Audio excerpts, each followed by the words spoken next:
Good afternoon. Along the path, along the path of your personal journey, your personal inquiry, some interesting things are prone to occur. And I'd like to comment on them from time to time because if it happened for me or to me or of me or from me, it may be of some use to another. And sometimes these things aren't readily apparent. They become apparent. They become even obvious sometimes, and the conundrum is trying to reconcile why simplicity, ironically,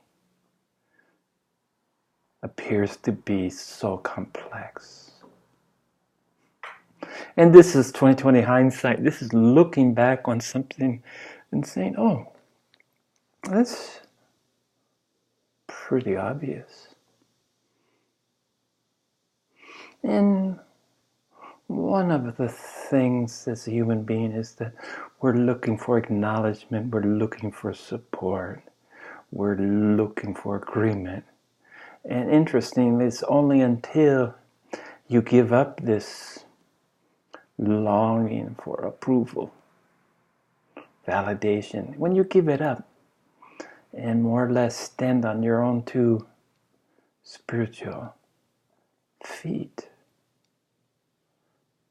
and lose all concern about what others may or may not think, in particular as it relates to your own journey. And sometimes I've never been big on an organization.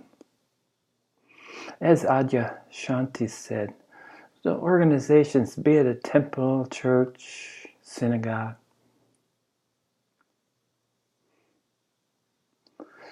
they tend to be rooted, as these are his words, rooted in history, rooted in historical significance, so that we have an expectation of what they might or should look like. And the adherence, the priestly body, whether it's a mullah in the mosque or a Buddhist monk in the Zen temple, we have preconceived notions that are rooted in a historical understanding. And we look to this somehow as authenticity.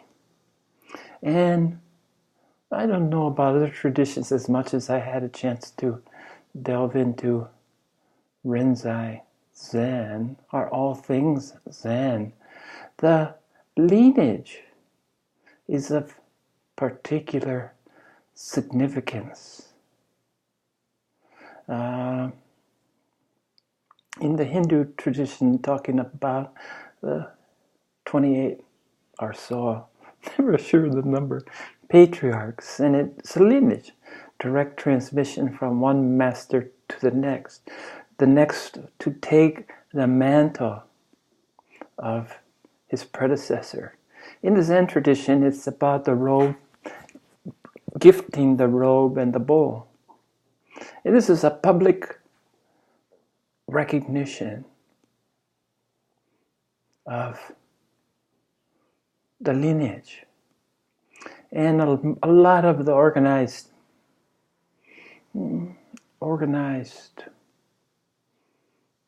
organization is another word, But they had a clear lineage. They could point to the board and da da da da da da da da da. And it's reassuring that you joined this. It's to validate this tradition, and each tradition begins to, as they tend from one man, many schools of thought can flow. And there's a tendency, this is human nature, we're the only way, we're the way. And somehow I had a natural abhorrence for anyone who promised that they were the way, particularly when it was exclusive, the way. My experience was counter to this idea, that exclusivity. It was the universality, the many paths to the top of the mountain that resonated with me, that seemed most likely to be so. So exclusivity, and join my private little club. Any of this, I just said thank you, but no thank you. My spirit guides turned me away from, and this is not meant to be disparaging. It's just meant to share my personal experience. If something or someone is so sure that they have the way, more power on them, to them, for them. All I'm saying is follow your heart. Listen to your guide from within. And then, of course, the litmus test is the passage of time. If it resonates, dive in by all means. Explore.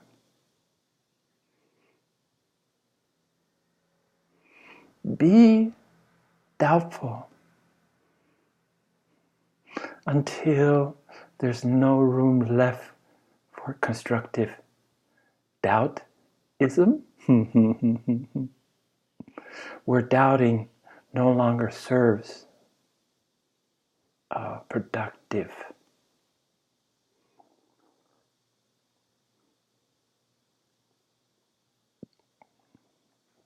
avenue. And even though I know that finding a teacher along the way and being with the teacher as long as you are, there will come a time when the rest is up to you. The best teacher, the best guru can live as an example. But there's no such thing in my mind, at least I didn't find, of direct transmission. Someone touched me and boom. Shaktipad, which I got from Muktananda's organization, it's about opening the crown chakra. But opening the crown chakra is a level of awareness. That's a beautiful thing. But it's certainly not to be confused with awakening. It could be a byproduct. It could happen concurrently. It could happen after, depending on how sensitive your awareness. How do you know when it opened? When you have the tools of recognition. And until then, it could be wide open and you'd have no way of ascertaining, no way of knowing. And one signpost along the way is that if you have questions, was that awakening? Did I awaken? I would be remiss not to suggest that keep on keeping on. When it occurs, however it occurs, and it will, all of us are preordained, destined. Awakening is our destiny. And again, it's destiny, but not a destination.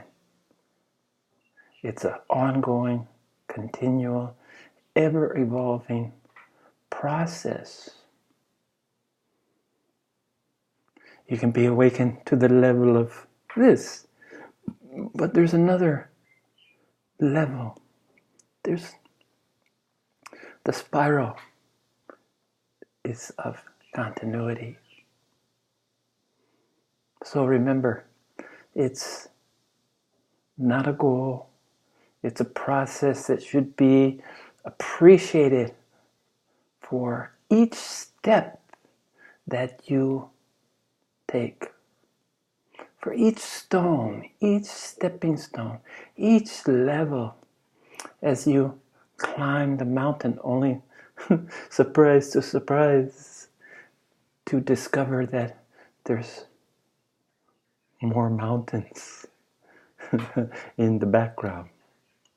So, organize my experiences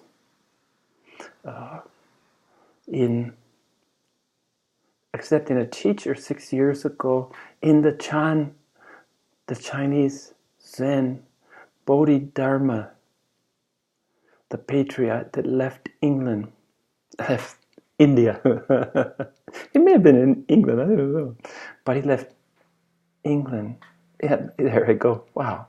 He left India and traveled into China. And China's Chan tradition calls him the first patriarch.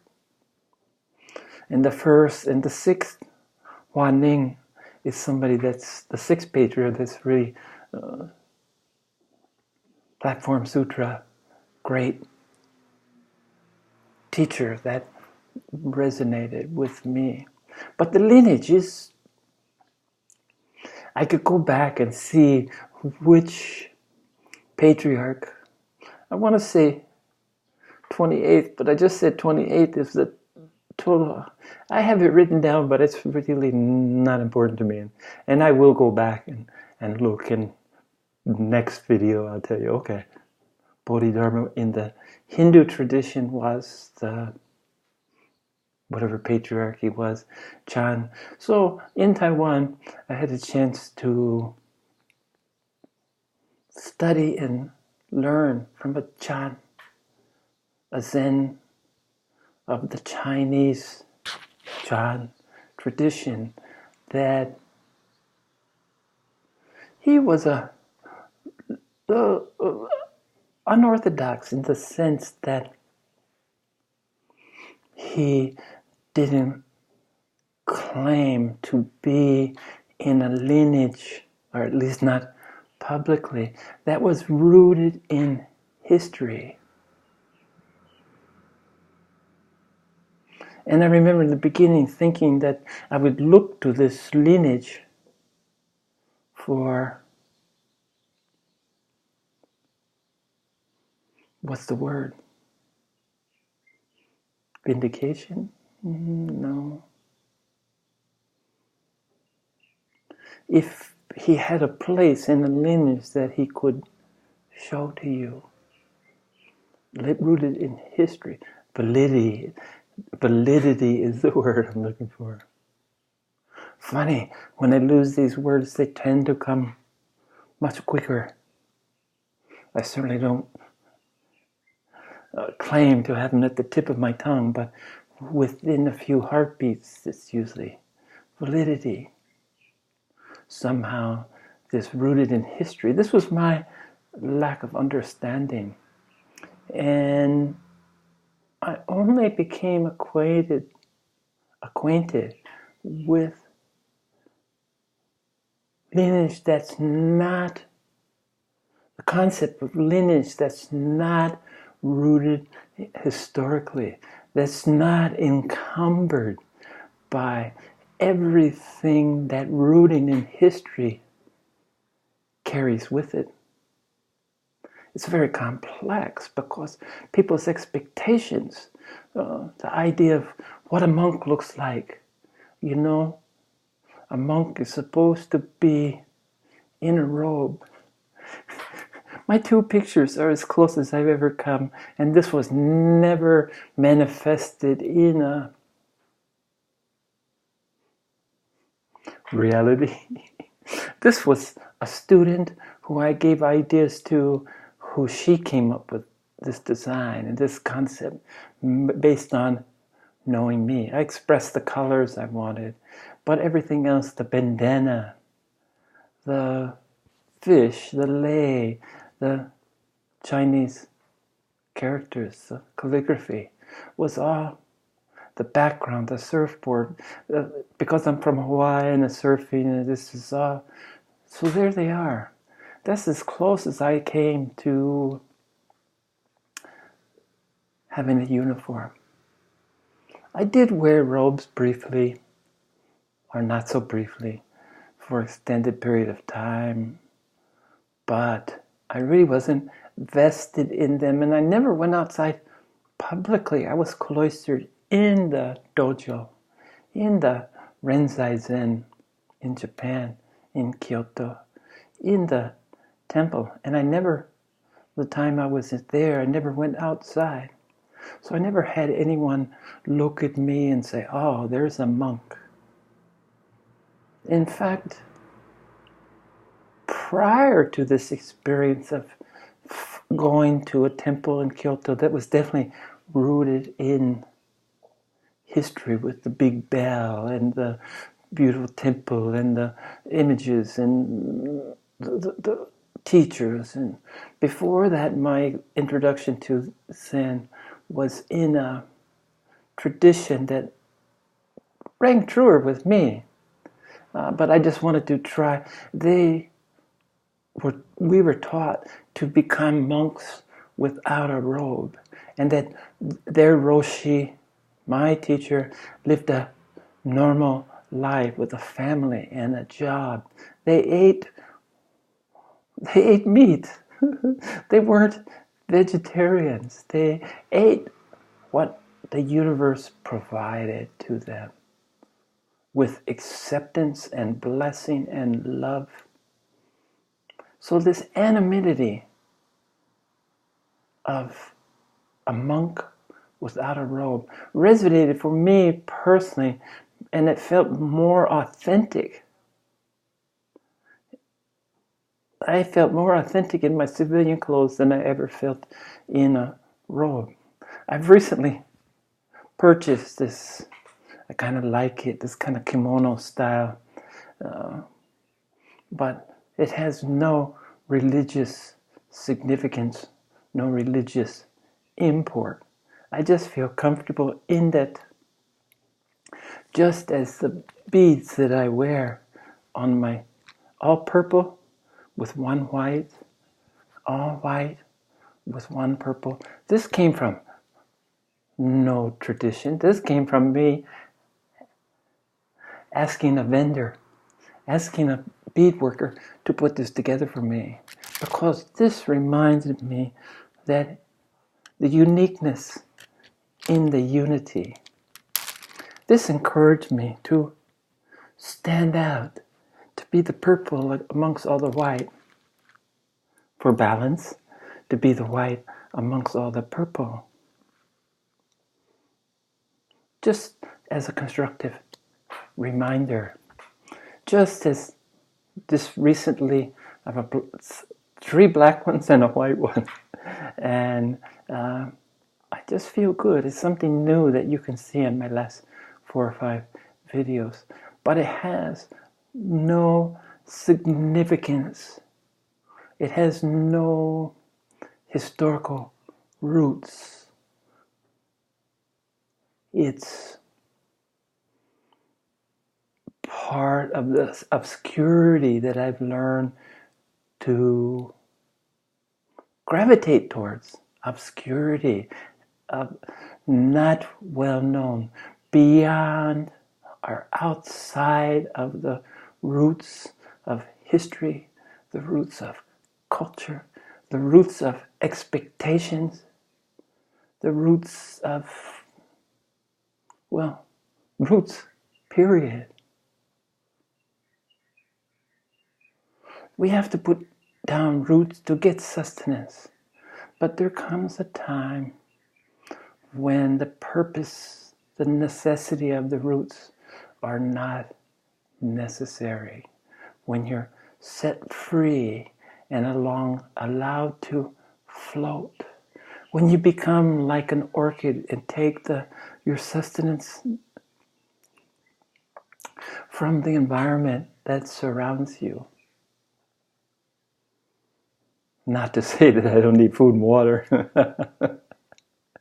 but the spiritual solace, the spiritual guidance. And this lineage, I pondered a long time because my previous teacher, very rarely shared much. He did share that he was born as a Buddha and that he had a teacher, but there was some certain anonymity. The split was not graceful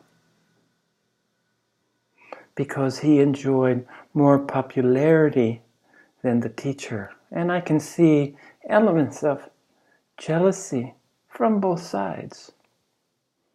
The search for, I'm the valid, the search for validity. When it came time for me to part with my teacher, I shy away from a public stage. So I did this as I always do, kind of a exit stage right. I like to think of it as a graceful exit.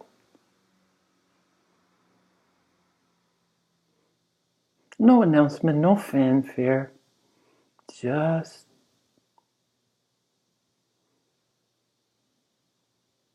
and interesting for me, my master has a presence on the whole island. It was only in Hualien, where I live in the East Coast, that his presence is much smaller. There are some people, but there's no place to go for teaching here. And I was definitely called here. And it wasn't because his influence was less than here. It was, this is where I needed to be for what was going to happen, has happened, and is continually happening. The process continues. And I came here to Hualien. So, ostensibly, it was the distance was too hard on me to travel back and forth. It's a 2 to 3 hour bus ride, train, bus /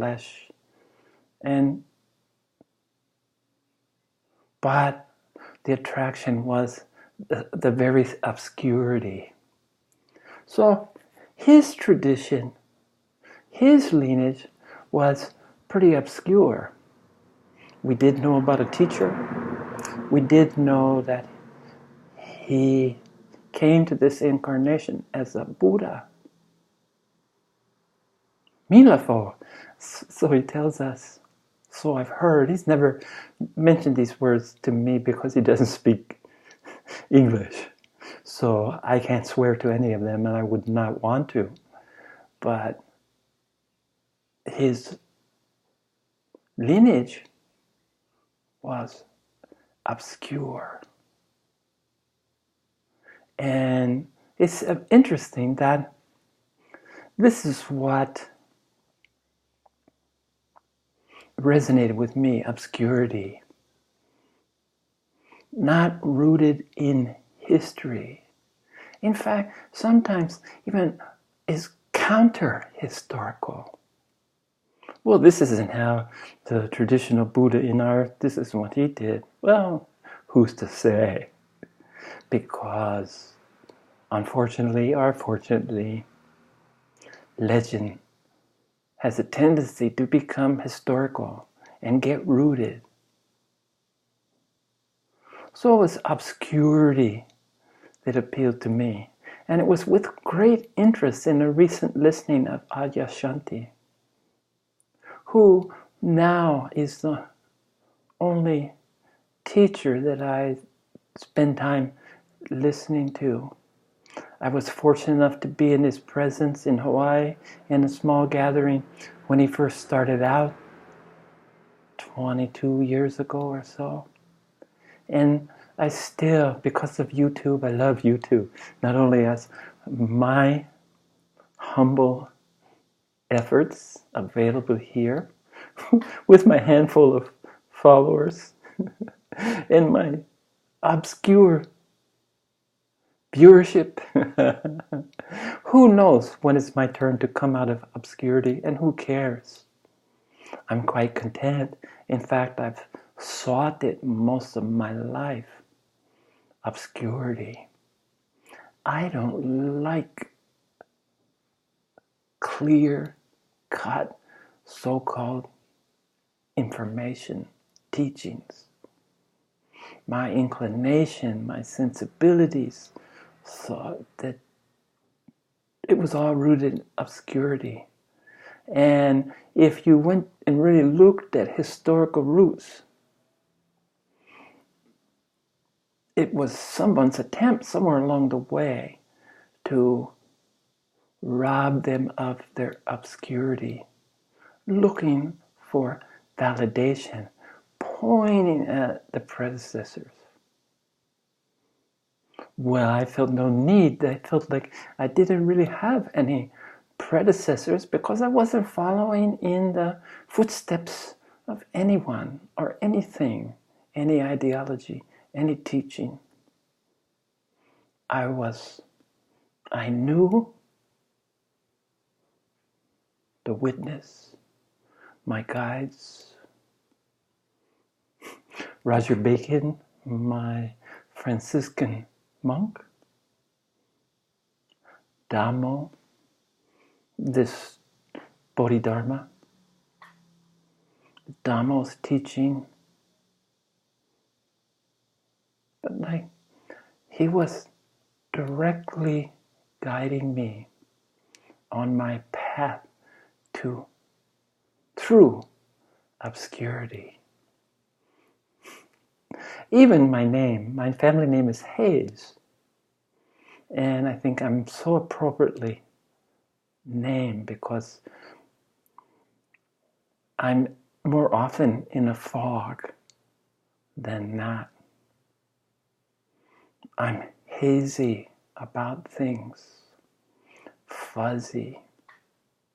And hence I long for clarity. The opposite, hazy, foggy, obscure, clarity. And as always, our understanding of these things that we're seeking are most times not correct. My idea of appreciating silence. Silence to me meant the absence of the mind, the monkey mind, the chatter. Only did I realize that silence is the canvas. The chatter, the thinking, deep thinking, spiritual thinking is like paint on a canvas. So when you're creating your painting, you take the canvas for granted. The canvas is something that you're going to cover up eventually and hide as you create your masterpiece. But the canvas is still there in all actuality, isn't it? And such is silence. Silence is that state of the background. Silence is just there. There it is. So that no matter what, how you obscure it, whatever you cover up, whatever you paint, and there's an infinity of possibilities, isn't there? But it doesn't take away the canvas. The background is always there. So silence is not the absence of noise. Silence is the canvas that allows us to create the noise of deep spiritual thinking, equally so as the madness of the monkey mind, abstract realism, whatever your taste in art, the background, the canvas is always the foundation on what you build, what you create. So this misunderstanding, this waking up that I didn't want a lineage. I couldn't bring myself to really commit to a lineage, a spiritual heritage written in stone, carved, rooted in history. I like the obscurity. And it was very rewarding, I must say, when I found a talk by Adyashanti talking about obscure lineage and how this appealed to him and how he was attracted to a teacher who represented this obscure lineage, not rooted in history, just as my teacher had no clear, or at least shared, or rooted. It needs to be pointed at on the wall, hanging somewhere. Here's our lineage, a direct transmission, blah, blah, blah, blah, blah. I'm not taking away from the efficacy of this. I'm just saying that it wasn't for me. I've always been compelled to seek in obscure sources for what was most meaningful for me. The vaguer, the less rooted in history, the less written in stone. Maybe my spiritual lineage is written in water. That feels correct for me.